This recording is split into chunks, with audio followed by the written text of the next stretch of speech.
Alan Kulwicki leading this. Oh, look at Earnhardt got sideways. Somebody looked like made some contact with we've got a problem. Contact here, for sure. Darrell Waltrip and Joe Ruttman. Waltrip's car gets on his roof and over. Darrell Waltrip tumbling down the backstretch in what appears to be a very, very serious crash. Joe Ruttman, the other car involved in that incident. And here comes Earnhardt. Looks like someone had tapped him. Kulwicki came down and touched Darrell. Threw him back into Ruttman. Ruttman gets in the side of him. And here's the road they hit. Yep. Yeah. When he hits the road, it gets him airborne, and the car starts over. Of course, he was being pushed by the car number 75. That was just a circumstance there. There was certainly nothing aerodynamic that caused that crash. When they went over that paved road, which is part of the road course, that's when the car got airborne and began to flip. Here's another angle. We see Darrell down on the inside of Alan Kulwicki. And there's Earnhardt pulling out, making it about 3 abreast back there. But Kulwicki was up a little bit high, and Darrell looked like they just went together as they came off of turn 2 and started Darrell to the infield, and Ruttman took him with him.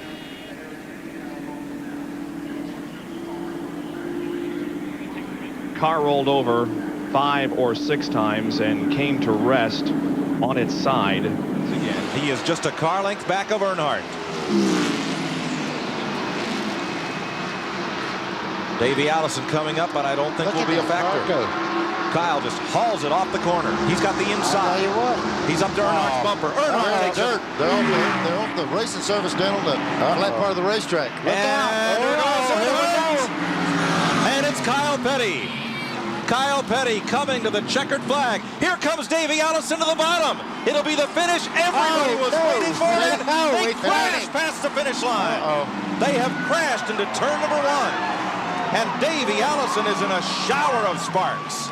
Well, they were battling for the 5th position, and you could see Sifton got up on the inside there just a little bit, upset his car a little bit, and Markham was coming off there at full speed, clipped him and sent him into the inside retaining wall. The car flipped over. Here we'll see it again. They're really coming off that turn, get together around him, up over the wall and down on his wheels once again.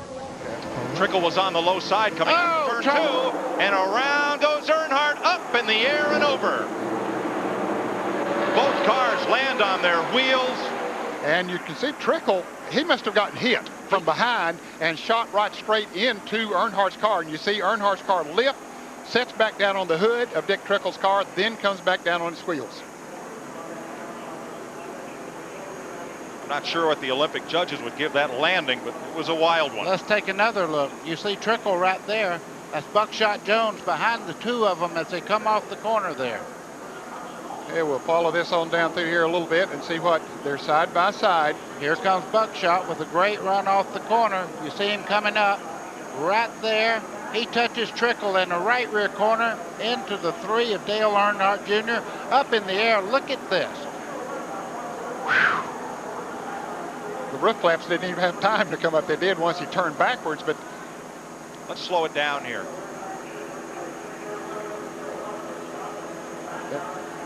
Yeah, the roof flaps did come up too. They went back down. But Ned, it's possible with that car of Trickle's right behind Earnhardt's, the roof flaps may not have had a chance to spoil the air to keep him on the ground. Exactly. They just talked to Steve on the radio, and they asked him if he was okay. He said, yeah, I'm all right. Then they asked him what happened. He said, I have no idea what happened.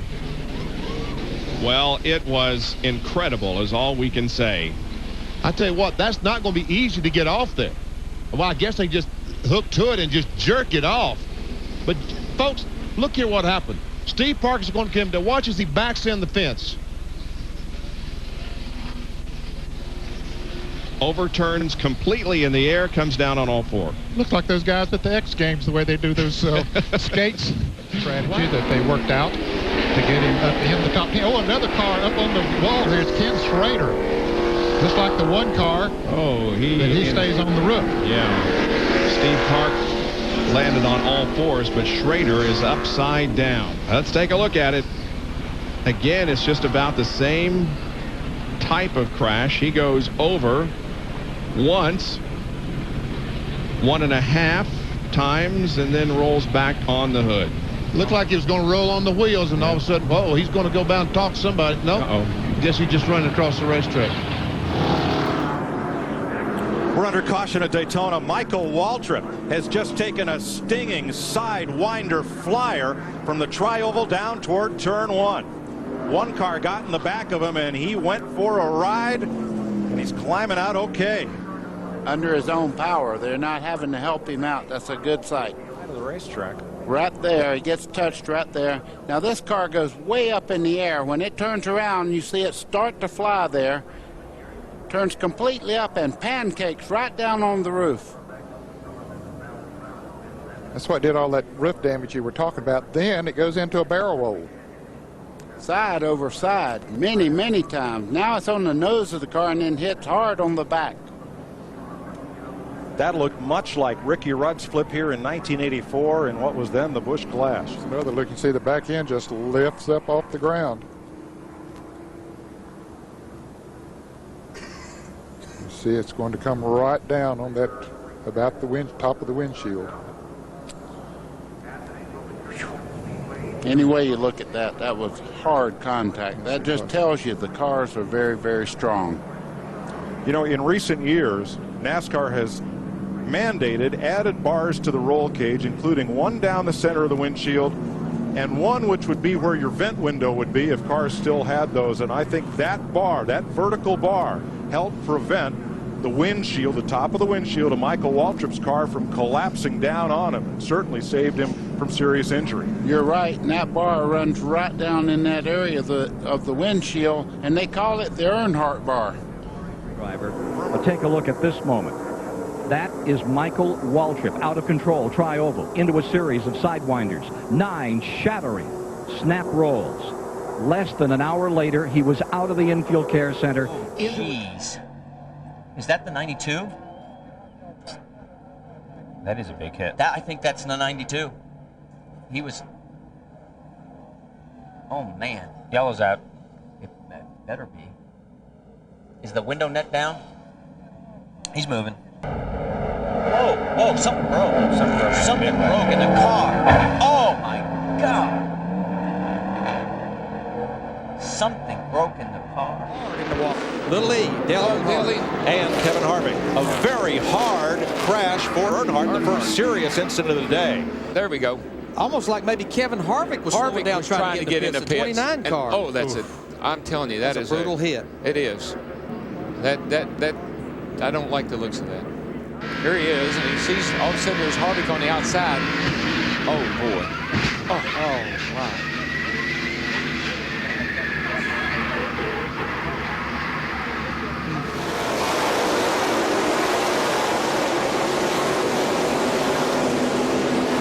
Here they go.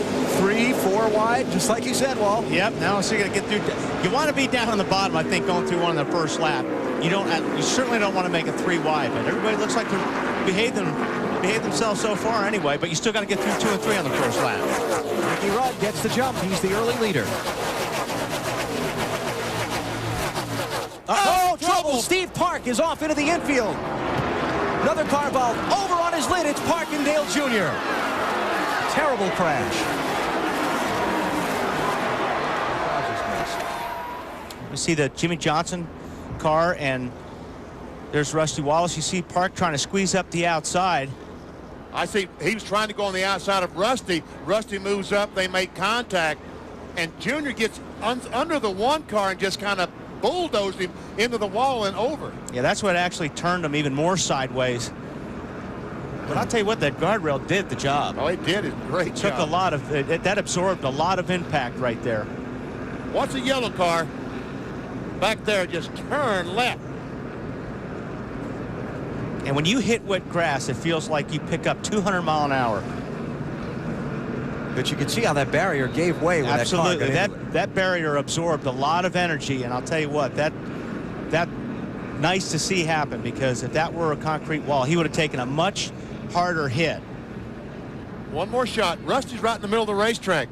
Steve Park's going on the outside, but Rusty decides to come up to the outside line, not realizing that Steve was there. They made contact, and the ride is on. Look at that barrier give. Thank goodness.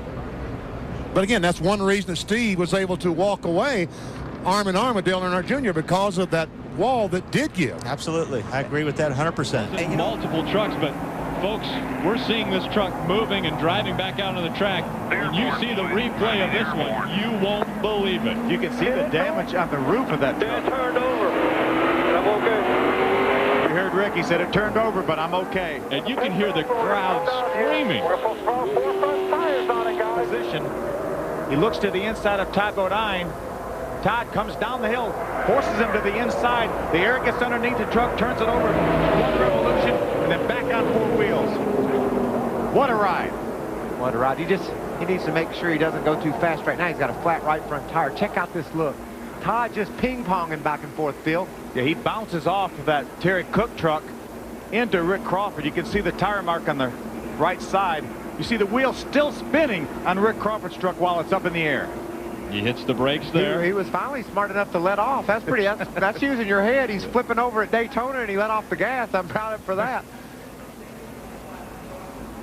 He's going to have a flat right front tire. If he can nurse that thing back to the pits, he might be able to keep racing. Let's take a ride with Terry Cook. Terry Cook was on the outside.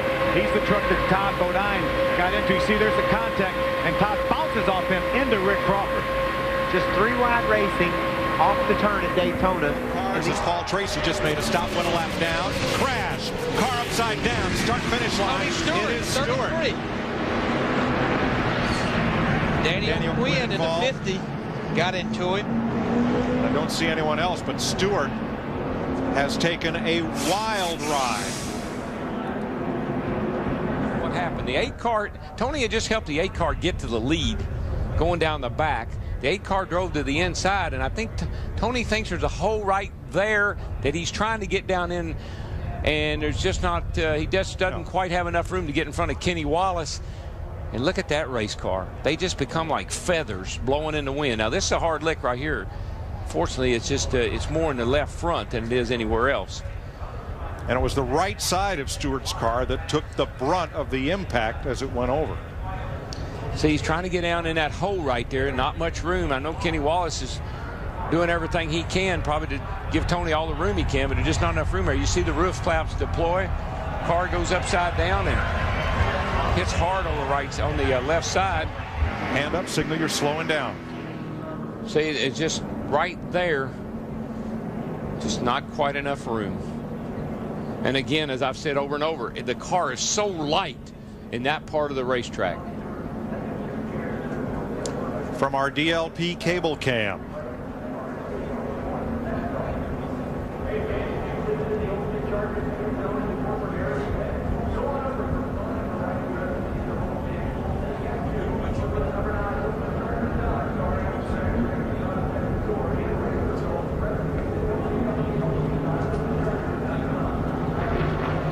.68 laps complete. Tony Stewart on his roof, but okay. After this wild ride in the Old Spice Chevy.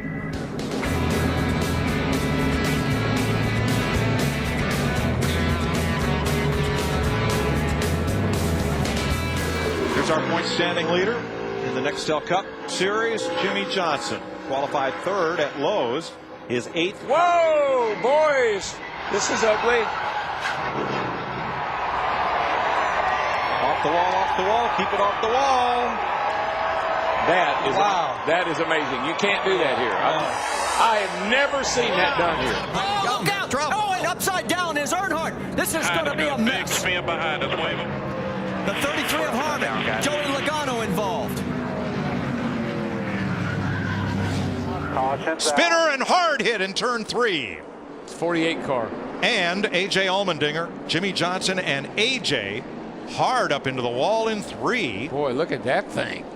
Now, the caution had already come out when that happened, and look at that 48 thing. Is junk. I have never seen a 48 car torn up quite like that. She is done. Not a happy camper either. watch the 48. Things are going to happen up front. There goes the 37 up and around. It's Conway. He makes slight contact with the outside wall. But then that's up in 2. Down in turn 3. Oh, here comes a. Jimmie Johnson just nowhere to go. The 43 car of Allmendinger just coming back up the racetrack right in front of him. That is a huge hit. So the caution apparently was for Conway into the wall. Yeah, look at Not sure why Allmendinger was so far down on the racetrack. That's brutal right there, man. That is. Got to race his way in on time. Oh, there he goes. Oh, no, that's not good. He's not going to save that one. Oh, that was a hard lick. A hard lick right there. Look out on pit road. Wow. So now this thing just jumps out so far that he just can't quite get it saved, and it sends him through the grass. Chase Miller released from the infield care center, walking fine. How are you feeling? You know, physically I'm doing fine. You know, I hate it for ourselves, Key Motorsports, and everybody out here. You know, it's just the car got a little tied up off the corner and kind of snapped loose on me a little bit. And I was going to lock it down. I realized there's people over here, you know, all this stuff lined up. So I just kind of corrected a little bit, just kind of held the wheel straight to see if maybe I just get a straight shot and maybe make it back on the track. But very seldom, obviously, do you get to go through the grass and get straight back on the track. It's a big hit. It hurt a little bit, but you know, I guess it's just one of those things. We're trying hard, trying to make the shows, and I guess, you know, it's been a few years since I've really been wrecked. I guess it's about time for one. Well, it's good to see you there. You're all right. And the safety built into these next generation race cars. Yeah. Keep it behind you, keep it behind you, keep it behind you. One to go, one to go. The white flag is out. They're going to crash. With a big run. They're crashing. Christopher Bell upside down.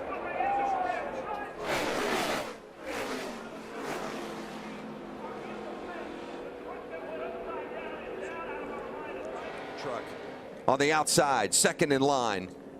Peters gets bumped. Looks like William Byron got jumped by the 86. Look at Timothy Peters on the inside as Christopher Bell tumbles down the front straightaway. Timothy all the way to the inside of the racetrack is, you know, a lot of new pavement down there, guys, and that makes such a huge difference. They don't get any grass. A lot of huge pavement scrubs off a lot of that speed. I count 13 rolls for Christopher Bell. Watch it.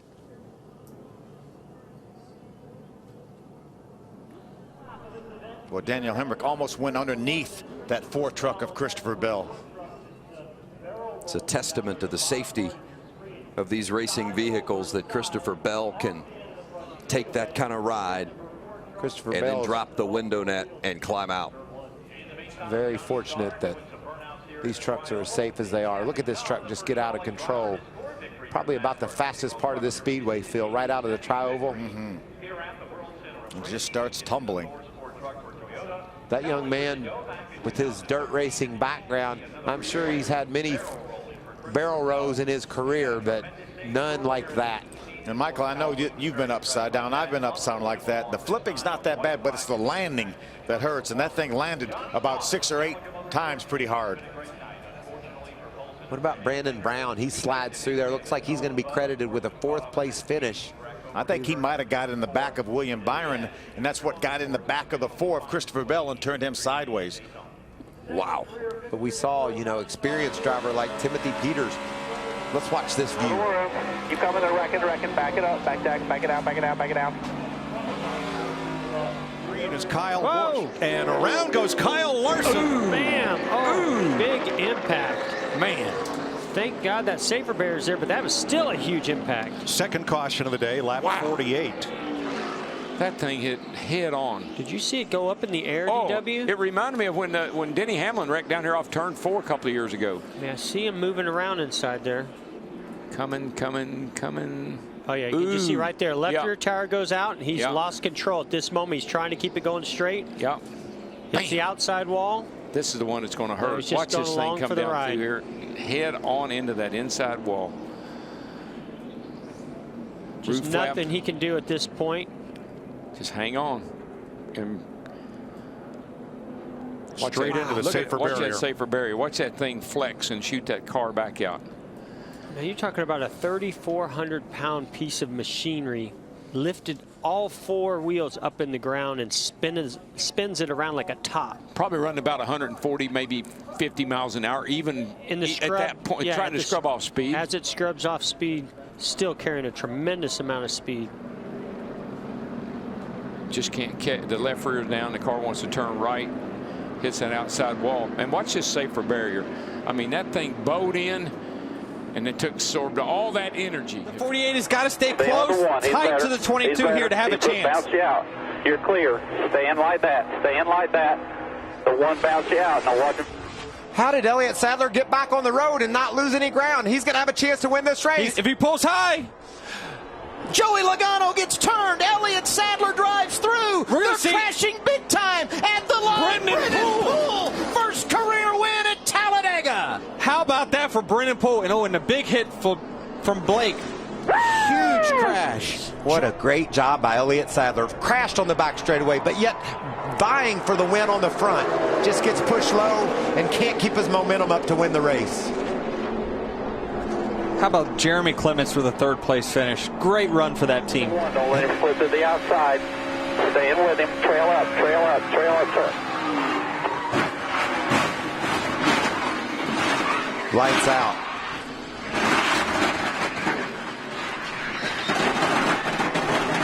All they can do is wreck you.